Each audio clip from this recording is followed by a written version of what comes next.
Good morning, everyone. Jim Harris, and I'm here to talk a little bit about some of my experiences. So I started with computers when I was 9 years old, which for someone who is 45 is fairly unusual. I started writing computer programs back then, and I spent the first half of my professional career at places like IBM and a company called Silicon Image, designing technology for people to use, and I was obviously a big fan of technology. I grew up with it. My father worked for IBM for 31 years in the PC company, and I was fascinated by it. But after 9/11 happened, I had a change of heart about my career trajectory, and I decided to join the FBI.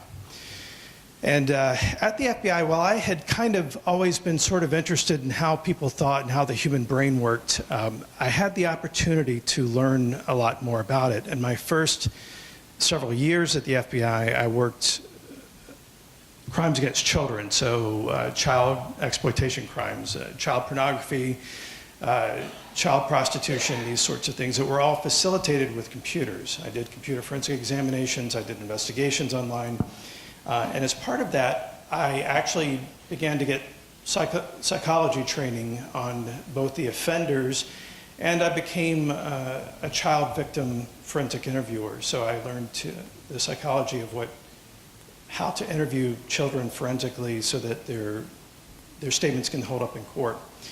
And I became very concerned about the interaction between technology and human brains, because what I was beginning to see, particularly in talking to sexual offenders, was that many of them had started off as fairly normal people, and their interaction with technology, which began to trigger certain human biases, and they began to believe that the behavior in which they were engaging was normal. And it became this sort of what we call the boiling frog scenario in the FBI. So I don't know who does these crazy experiments, but if you put a frog in water and turn the heat up very slowly until it's boiling, the frog will stay in and die because he can't detect the difference. If you attempt to throw a frog into a pot of already boiling water, it will immediately leap out. But what I was seeing with the technology was the interaction was quite frightening. Some of these people were gradually losing their way and losing much of their humanity in the process. And as I moved on in my career and moved into cybersecurity and moved on for a while, I was the liaison between the Department of Homeland Security and the FBI on major cyber intrusions.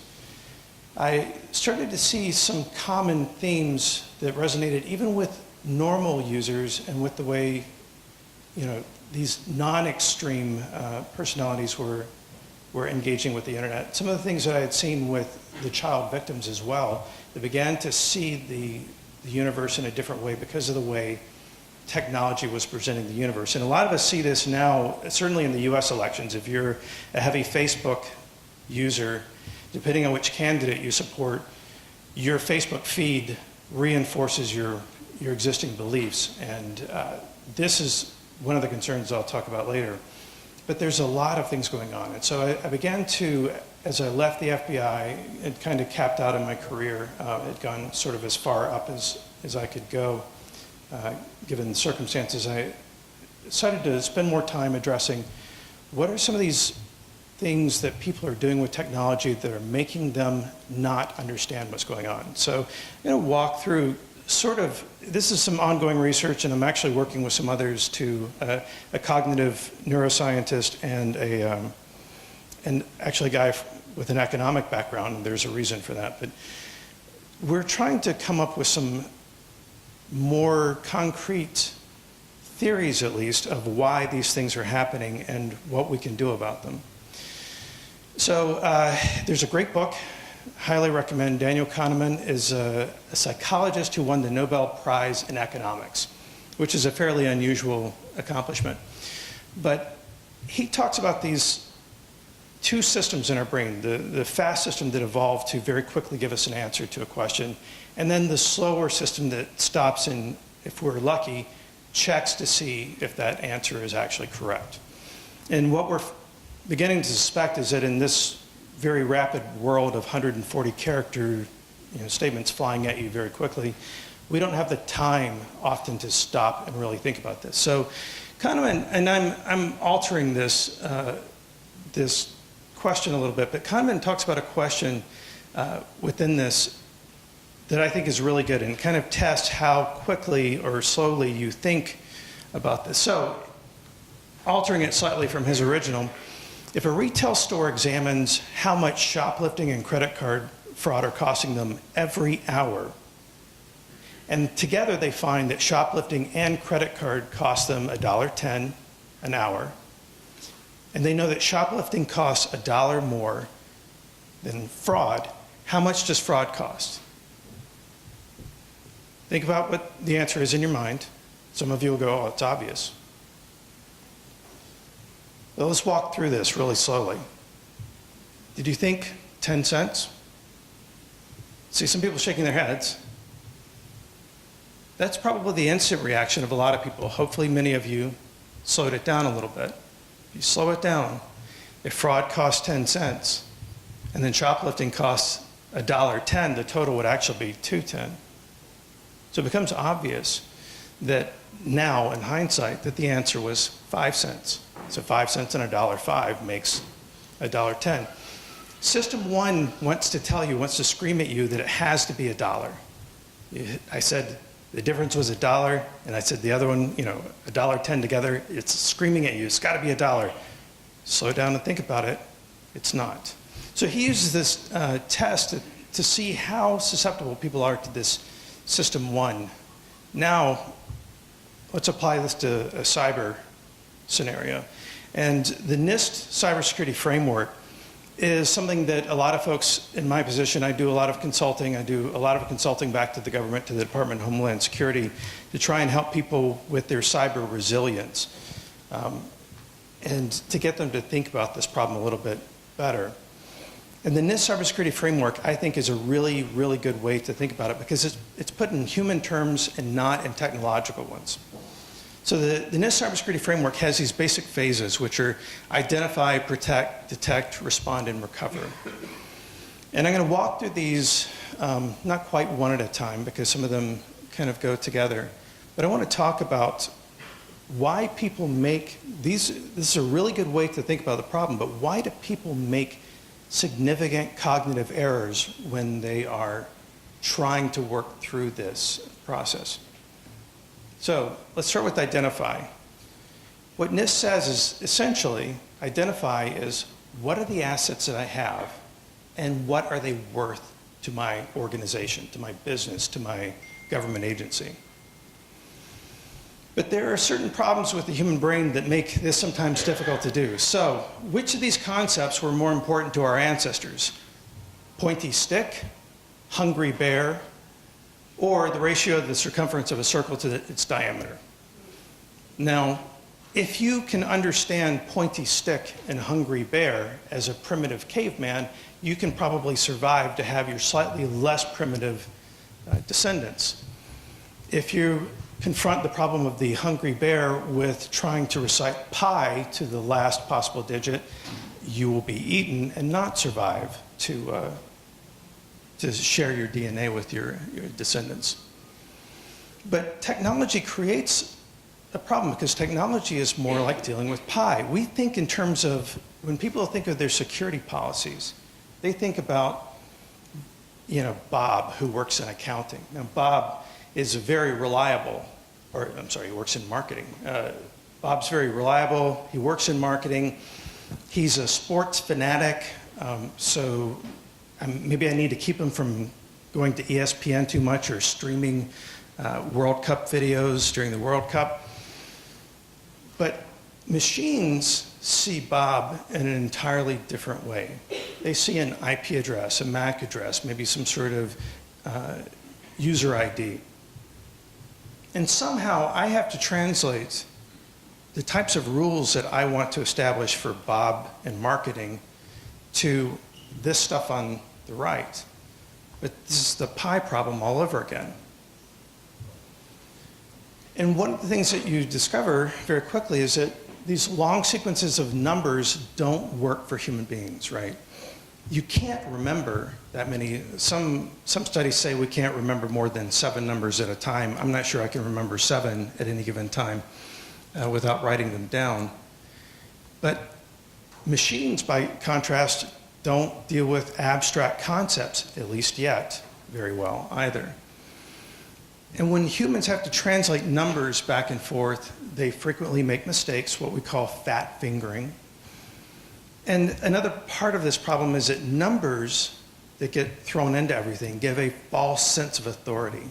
So if I tell you there are exactly 7,387,282 candy bars for sale in Bucharest right now, you would go, wow, it must be true, because that's a very authoritative number. I didn't say about 3 million or something. I said an exact number. Therefore, I must have secret knowledge that would conclude me or allow me to be so precise.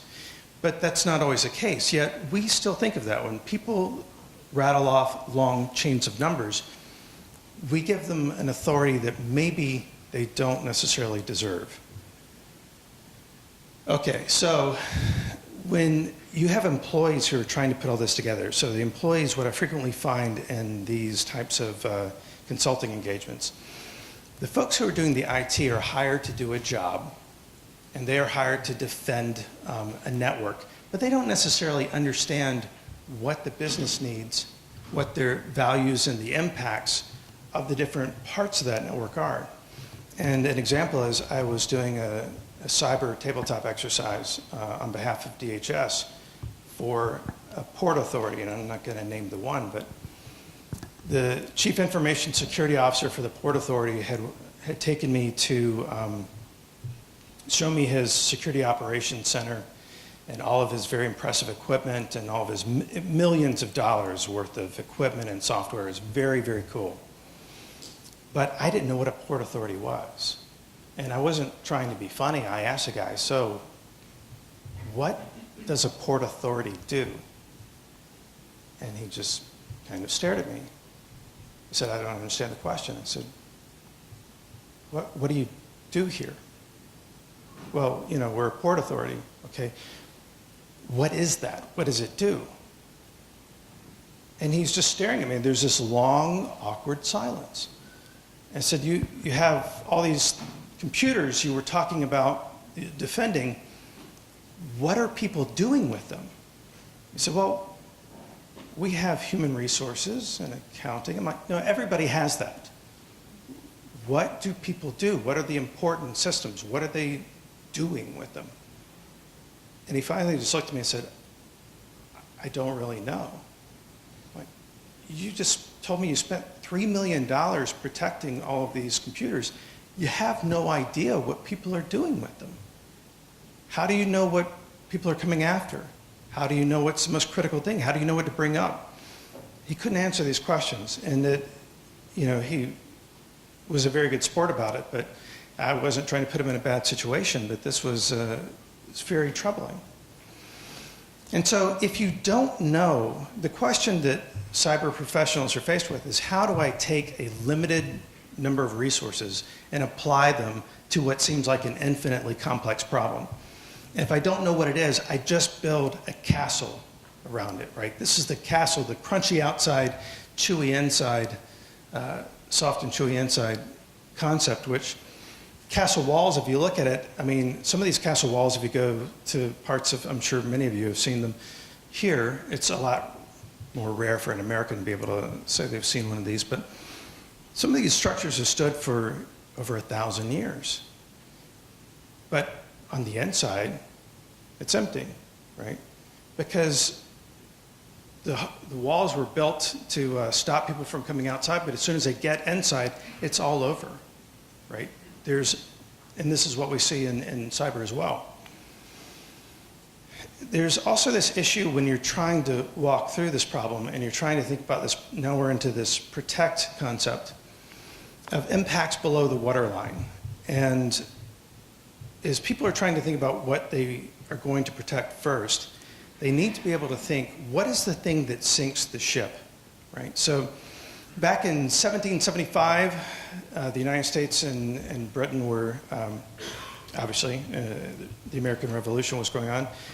And an inventor came up with this idea of a ship that could go underwater and plant an explosive, which he referred to as a torpedo, on the bottom of a ship. Because what had happened in centuries of naval warfare was that cannons would fire at each other all day long and go through the top part of the ship, and all day long they could exchange cannon fire, and it took a really long time to sink another ship or get them to surrender. But if you could plant one explosive below the waterline and ignite it, they reasoned, you could bring the whole ship down with one shot. And it was correct. Now, the actual submarine, I think it was called, I forget what it was called, but it failed to work and nearly killed the inventor of it because he forgot this whole thing about having to breathe oxygen and all those pesky details. But the concept was valid, and obviously no one gave up on it, which is why we have modern submarines. And of course the Titanic, by the way, I put the picture of the Titanic there because the engineers who built the Titanic were very, very confident that they had built it to withstand a hit below the waterline, that their watertight compartments would absolutely protect them from the flooding that would inevitably occur. And their calculations were grossly oversimplified and it turned out were not correct. And this is one of the problems. So let's talk about the cost of a breach, and one that affected me and countless others who had top secret security clearances with the United States government. So let's take OPM. So the average cost, according to Ponemon, of a breach at the time the OPM breach happened was $154 per record. It's now about $158, according to Ponemon. OPM at the time had roughly 21.5 million records on present and past government employees like myself, and all of our families and all of our friends and all of everything about our private lives. And so they could reasonably say that the total value of that was $3.3 billion. Their entire budget, by the way, for 2015 was only $240 million. So that means for a breach to even fit within the budget, the odds of a breach had to be less than 1 in 14, or about 7%. And realistically, it had to be about maybe a tenth of that.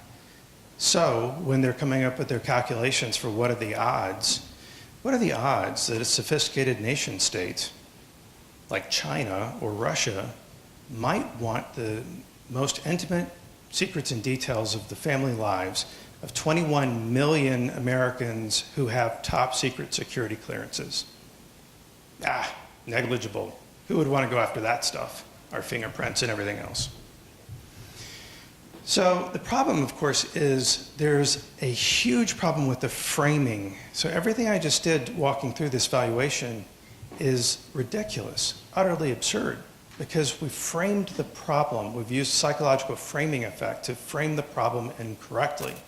Because the problem was never about the cost of the breach or OPM having to pay for credit monitoring for me and the chance that the Chinese government is going to take out a credit card in my name, which was never on the table. They have all of our money anyhow. They don't need a credit card in my name. But it included all this personal information about NSA, FBI, DEA, Customs and Border Protection, Secret Service, but not the Central Intelligence Agency. The CIA wisely decided that all the most intimate details of their employees were far too sensitive to be in OPM's unprotected, internet-connected database. So they said, no thanks, we'll handle ours on our own, which created a problem. I'm not giving away the family jewels. This was in magazine articles. If the CIA isn't in there, and the State Department is, and you're trying to figure out who the CIA folks in your embassy are, you have half the data set you need to make that calculation. So this is a problem that should never have been framed in terms of money. It should be framed in terms of the potential impact to national security, potential loss of life to law enforcement officers, to all sorts of individuals within the government. So this framing effect is one that I see very common, where people frame things in the least offensive manner possible. And this is a significant issue, and it's a significant problem in these identify and protect phases. So, again, if you don't know what people do in your organization, and you can't identify what your valuable assets are, you just put everything in a lead-lined box. You know, we were talking the other day about, you know, if I really want to make a computer secure, what I do is I disconnect it from the internet, and then I turn it off, and then I put it in a box, and I never use it. Because that's the only way it can be absolutely secure. So I've got to think through this. What are the things that I need to protect most, and what are the potential impacts? And then how do I apply my limited resources? If you can't differentiate between below the waterline and above the waterline impacts, the whole thing is lost from the beginning. That's the minimum you need to be able to do, is what are those things that are absolutely going to sink us or put our employees in danger? That's the type of framing that is at a bare minimum necessary. And then there's this concept called the Black Swan, and if any of you have seen this series of books by a mathematician and what they call a quant, a trader, Nassim Taleb, he talks about the highly improbable extreme impact event. And the example of the Black Swan comes from the fact that for years scientists believed that the only swans were white. And there was no reason to ever believe anything else, because no one had ever seen anything other than a white swan until the Black Swan was discovered. And it was quite a shock to some folks who really care about that sort of thing. But this high impact event is described quite differently mathematically, but everybody wants to think about, you know, they're used to concepts like hurricanes and earthquakes and these types of probabilities. But these extremely rare, highly impactful events have a different mathematics, and it's much harder for people to intuitively grasp. But there are some, coming from psychology and cognitive science, there's some tools that can help prepare. One of them is called the Klein's pre-mortem. So what happens in a boardroom is everybody sits around and talks about, we're starting up this new business, it's going to be fantastic, our sales are going to be billions of dollars, we're all going to make tons and tons of money, it's going to be great. And everybody gets around and everybody's, you know, by the end of it cheering, and they're all on the same page. The Klein's pre-mortem says that what you should do after that is stop and go, okay, 5 years from now, this is a disaster, we're all bankrupt, how did we get there? And then the people in the room who had little doubts about what was going on can stop and think, okay, this is my opportunity to say what I think may be wrong with this plan. And in fact, many of them won't come forward because of groupthink unless they have this opportunity. So it's a very important tool that I highly recommend to folks. But it requires a multidisciplinary team. So I think the gentleman before me mentioned this, getting an outsider perspective. You can't just have business people in the room, and you can't just have IT people in the room, and you really have to have a group of people who operate machines, who understand the business, who understand the technology together to have this actually have any sort of meaning. So it's what we call a multidisciplinary team. Now, getting the detect and respond phases, how do you figure out when something's going wrong? Well, I have a very long presentation that I'm not giving today, obviously, but talking about the OPM breach and all of the signals that they had all along that there were significant issues that they should have paid attention to. But there are some significant human biases that are discussed in the literature, a lot of the research that we've been finding and trying to apply to cyber that can impact this phase. One is heuristic substitution, another is the availability bias, confirmation bias, and what we call the base rate neglect. So I have a question to kind of illustrate part of this. Who will win the 2016 United States election? This person, how many people think this person is going to win? By show of hands. Okay. This person, our interesting businessman, how many people think? No one? Or my personal favorite, Giant Meteor 2016, just get it over with already, which is my candidate of choice, right? So many of you raised hands and voted in parts of this, so I have to ask you, how do you have this inside knowledge of who's going to win?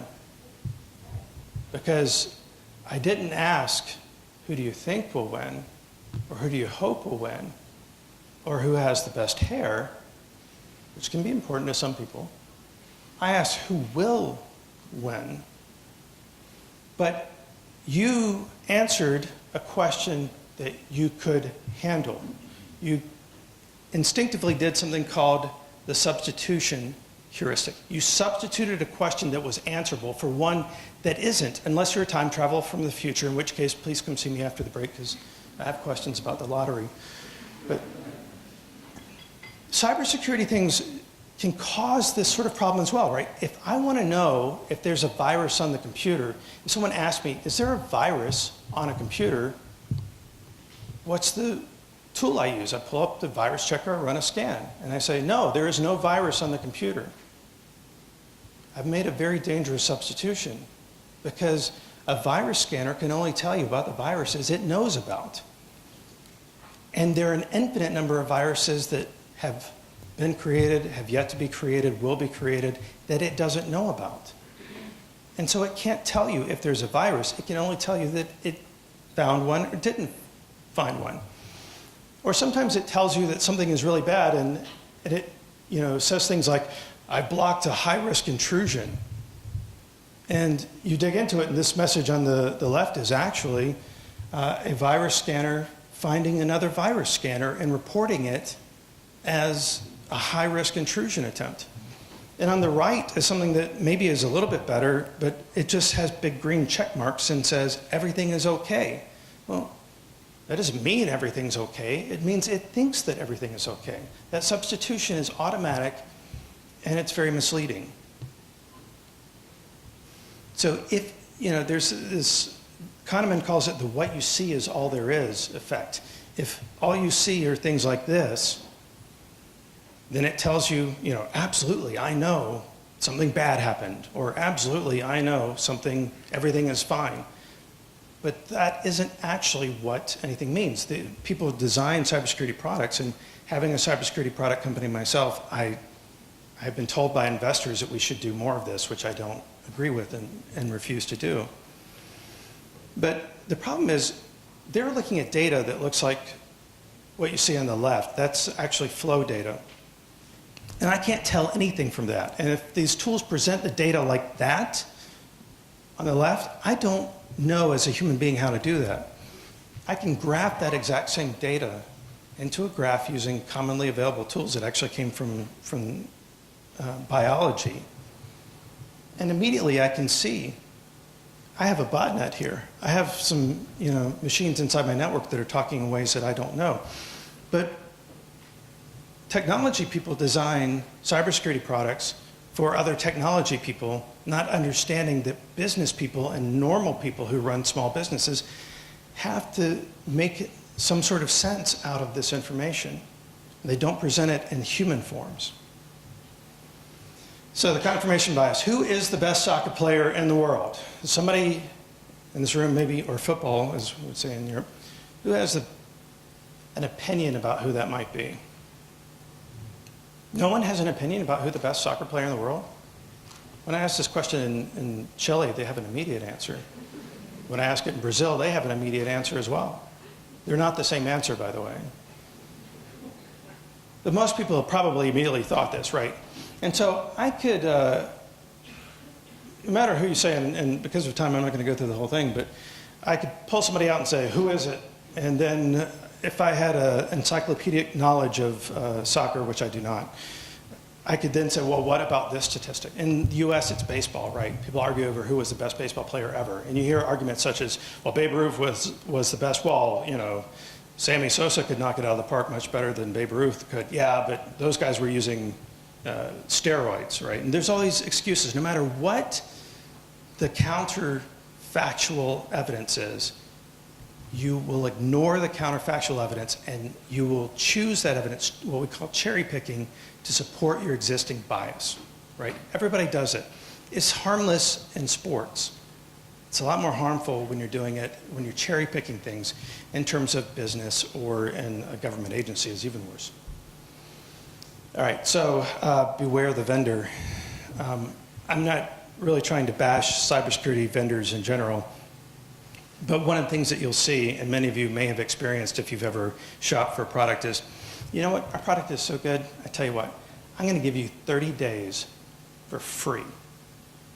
You can try it out. This is a $50,000 box, but I'm gonna, just for you, because I like you, I'm gonna give you this for 30 days, and when you see how many attacks on your network that this thing blocks,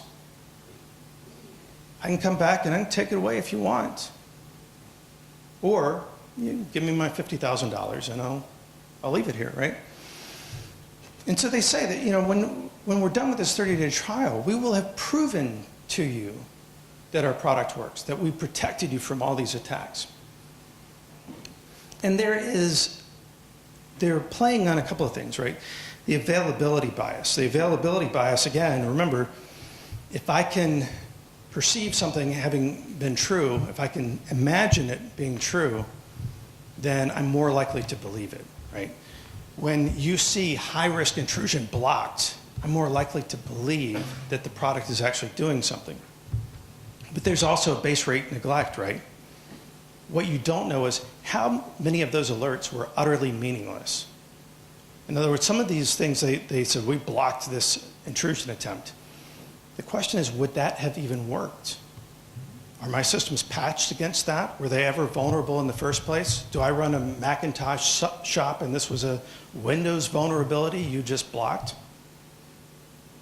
They don't tell you, they tell you we detected, this and that and the other, but they don't tell you all these other parts of it. They also don't tell you how it compares to the number of unknown attack vectors. And I actually, for the U.S. Trade and Development Agency, I sometimes take delegations of foreign delegates around to talk to some of our cybersecurity companies. And one cybersecurity executive who is now no longer employed confidently stood up in front of this delegation, and it was a delegation from South America, so I think he thought, well, I've got third worlders here and I can say whatever I want. He confidently said, our product stops 98%, detects 98% of all of the malware out there. And I already had one of the guys from Mexico who has a PhD in computer science rolling his eyes at me. 98%, how do you know how much malware is out there? And if you know about that other 2%, why aren't you blocking it? Nothing about it made any sense. Like I said, that guy's no longer employed there, but it was a stupid discussion in the first place. So no one can quantify these types of percentages, and people ignore this sort of base rate. So what is the base rate of something being true before you believe that, some sort of fact or figure about it? All right, so the final step here is recovering, getting back to normal. And there's some other issues where this system one that Kahneman talks about, this fast judgment, makes it tricky, right? Because the problem you're faced with if you've never considered it before something bad happens is, all right, everything is down, what do I bring up first? And suddenly, every department, everyone's pet computer system becomes the most important thing in the company. If nobody's ever worked through this problem before, you're going to have all of your departments and say, no, we're most important, we're most important. And I've seen this firsthand with some consulting gigs I did where in one case, I asked the senior management, what are the most important systems? And a petroleum company said very confidently, we know exactly what they are. We have a list of exactly what has to come up in what order. And he starts rattling them off for me. And I see the CISO, which law enforcement teaches you, right? What does this mean? It's like this, right? This is a sign of discomfort. Something's wrong. He doesn't want to say it in front of his boss, but actually, so I called on him and said, I think maybe you have something to offer to this. And he says, Well, actually, if we don't bring up the Active Directory server first, nobody can log into all of those other things. So that has to come up first. And suddenly the two of them who are in a large group are looking at each other going, what? How did we never have this discussion before?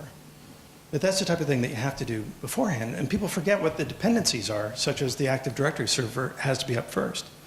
If you haven't walked through this with management and the IT department and people who actually use the systems from day to day and know that, well, they say it works this way, but in fact, I've always figured out that it really works this way.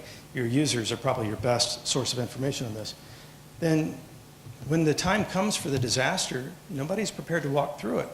But everybody was really confident up until that point that they knew exactly what to do. They had plans and procedures in place. So the concept of witches has come up many, many times, and I don't know how popular Monty Python is in Romania or Italy, but there's this funny concept. There's this scene in the movie Monty Python and the Holy Grail where they try and decide if a woman's a witch. And witches are a concept that have been used over the centuries to explain all sorts of things, and that usually comes from the concept of some very righteous man deciding that, this beautiful woman walked by, and suddenly I was overcome with unseemly thoughts. And so obviously she must be a witch, because there's no way that I would have had these impure thoughts if she wasn't casting a spell on me.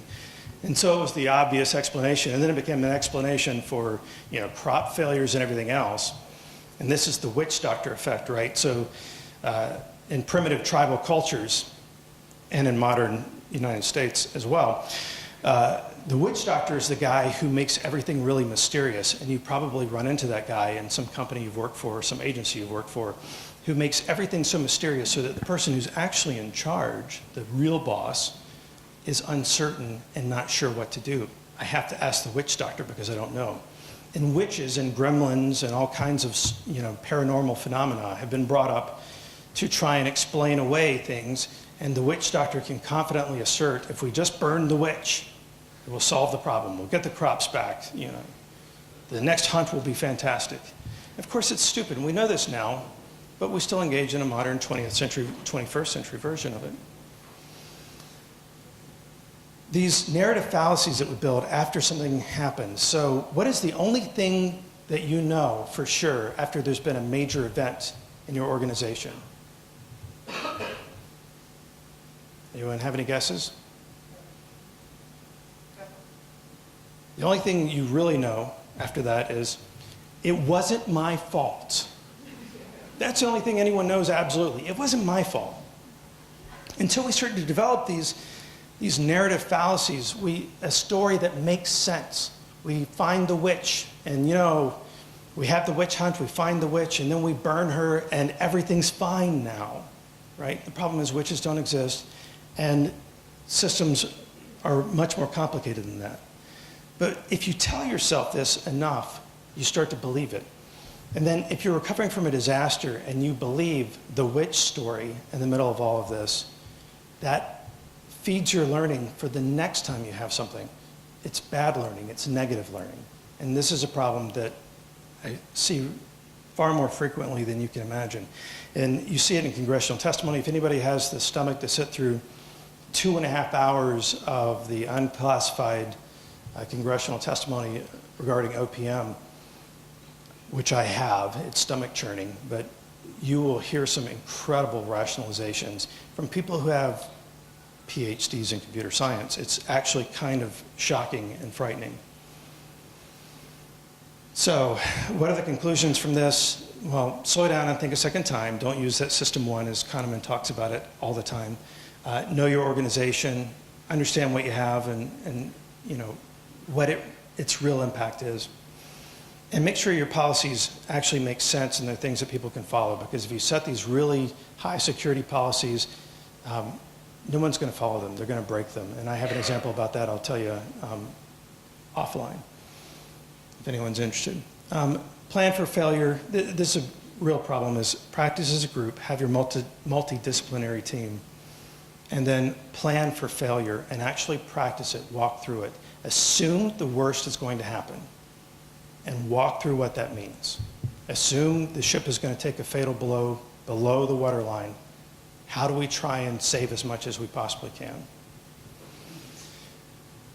In terms of product design, for anybody who's interested in doing this, remember hungry bear, pointy stick, not pi to 100 digits. Human beings need simple concepts, simple things that they can apply to this problem. Forget this overinterpretation of everything is fine or I've blocked a high-risk intrusion, because none of those things are necessarily true. And then you have to make data accessible in ways that human beings think. Again, very concrete objects, hungry bear, pointy stick, not lots of numbers and things. And don't sell this hype of, we absolutely block 98% of whatever we don't know what is out there, which is ridiculous. There's more research that's needed, and some of us are actually working on a research proposal right now on this. We need to try and understand, are there ways to actually identify good thinkers in the organization, people who are rational and make good decisions, and ways to improve the thinking of others? Can we improve training and get people to think more rationally about these problems? What are the best ways to actually present data to people? What are the ways that will, cybersecurity information, what are the ways that we can present them that would actually make it an easier to understand problem? And then can you actually quantify risk, cyber risk, in any sort of meaningful way? Because there's lots of people who have attempted it, and most of those attempts have been largely unsuccessful. And then finally, I have some suggested reading. Thinking Fast and Slow by Daniel Kahneman is a great book to get you started along this path.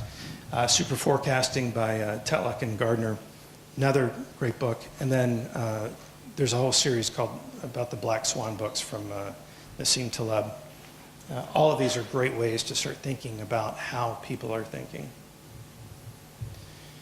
And finally, with that, questions. I know that probably was longer than 30 minutes that I had, but please feel free to come see me after, or feel free to contact me, and I'll be happy to talk about it later. So, thanks.